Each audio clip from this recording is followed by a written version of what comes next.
যেমন যেমন বলবো ঠিক তেমন তেমন করবি। হ্যাঁ, মানে কে আপনি? সেটা বলছি সেটা কর।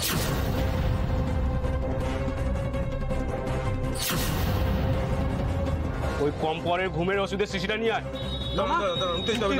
নামাচ্ছি।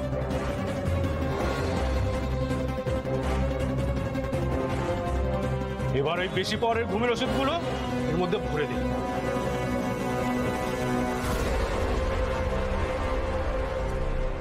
চল জলদি কর। করছি স্যার, করছি। দাঁড়ান, আপনি উত্তেজিত হবেন না।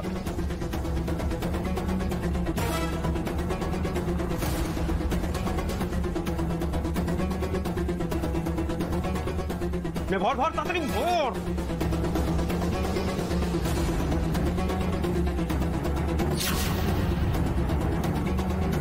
হ্যাঁ, হয়ে গেছে।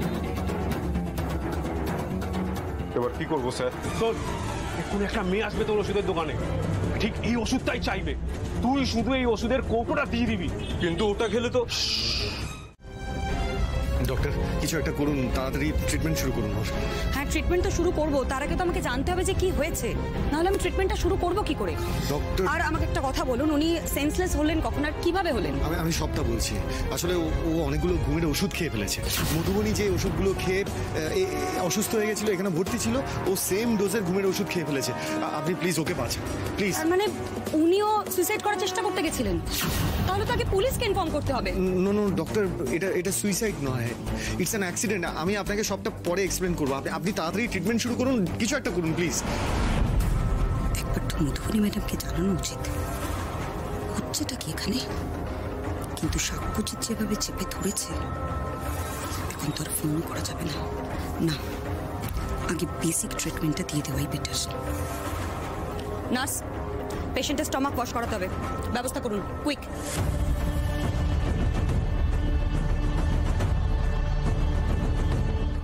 সুস্মিত জি আমাদেরকে পাঠিয়েছেন।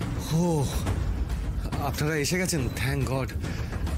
আসলে আমি না আশিকে নিয়ে কোনো রিস্ক নিতে চাইনি, তাই আমি সুস্মিতজিকে বলেছিলাম যে এই এমার্জেন্সি কেসটা হ্যান্ডেল করার জন্য যদি আপনাদের মতো স্পেশাল সিনিয়র ডক্টরসদের পাওয়া যায়। Thank you for coming. Doctor Basu তো এখানেই রয়েছেন, খুব ভালো হবে। দেখুন, আমি জেনারেল সিটি হসপিটালের মেডিকেল অথরিটির সঙ্গে কথা বলে নিয়েছি। এই কেসটা আমরাই হ্যান্ডেল করছি, স্পেশাল রেকমেন্ডেশনও রয়েছে। আপনি চাইলে আমাদের সঙ্গে থাকতেই পারেন। ইনফ্যাক্ট আমরা খুশি হব আপনি আমাদের সঙ্গে থাকেন। Sure sir. খুব জোর বেঁচে গেছি, ভাগ্যিস ইনজেকশনটা এখনো পুশ করিনি, এনারা তো দেখলেই সন্দেহ করতেন। ডক্টর, পেশেন্টের স্টমাক ওয়াশ হয়নি কেন এখনো? ইমিডিয়েটলি ওটি টেবিলে নিয়ে যাওয়ার ব্যবস্থা করুন।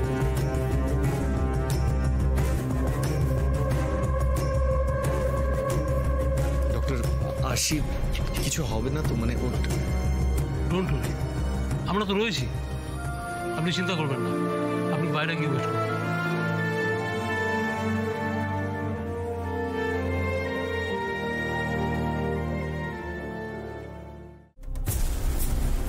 মধুবনী ম্যাডাম, সাক্ষ্যজিৎ 3 জন স্পেশাল ডাক্তারকে নিয়ে এসেছে সুপারভাইজ করার জন্য। আরশি এখন ওদের আন্ডারে, আমার হাতে আর কিছু নেই।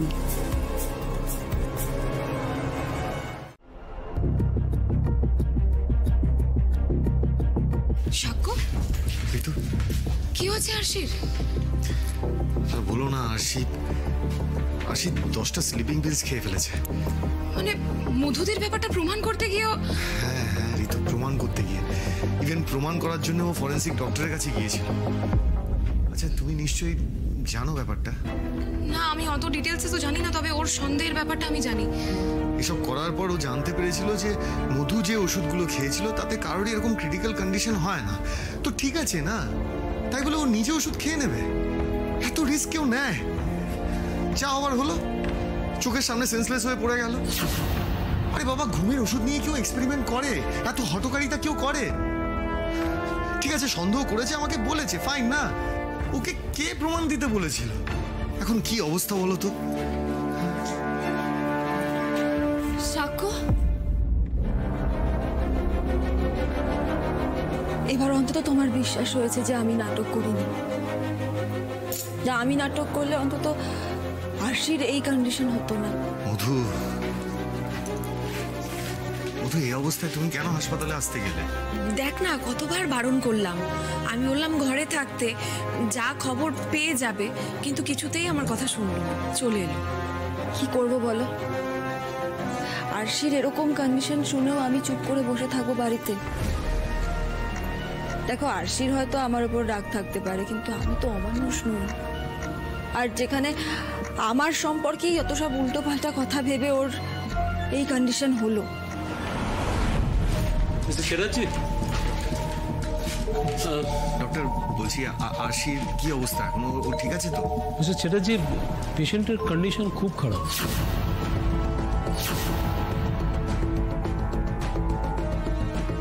যদিও আমরা স্টমাক ওয়াশ করে দিয়েছি, কিন্তু ওনার জ্ঞান ফিরে আসার কোনো লক্ষণই আমরা দেখতে পাচ্ছি না। কন্ডিশন ক্রমশ ডিটোরিয়েট করছে। কিন্তু ডাক্তারবাবু, এটা কি করে সম্ভব? মানে দুদিন আগে মধু এই সেম ডোজের ওষুধ খেয়েছিল, আর ওর ক্রিটিক্যাল কন্ডিশন ছিল, কিন্তু ও সার্ভাইভ করে গেছে। তাহলে আরশির তো... দেখুন, একই কম্পোজিশনের ওষুধ এক একজনের শরীরে এক এক রকম রিয়াকশন তৈরি করে। আরশির ক্ষেত্রে ওষুধটা খুব বাজে প্রভাব ফেলেছে ওর শরীরে। আমরা পেশেন্টের সুস্থ হওয়ার কোনো লক্ষণই দেখতে পাচ্ছি না। আর তাই কি ডাক্তারবাবু আমাকে সবটা খুলে বলুন। মিস্টার চ্যাটার্জি, আপনি মনটাকে শক্ত করুন। মানে যে কোনো রকম পরিস্থিতি কিন্তু আসতে পারে।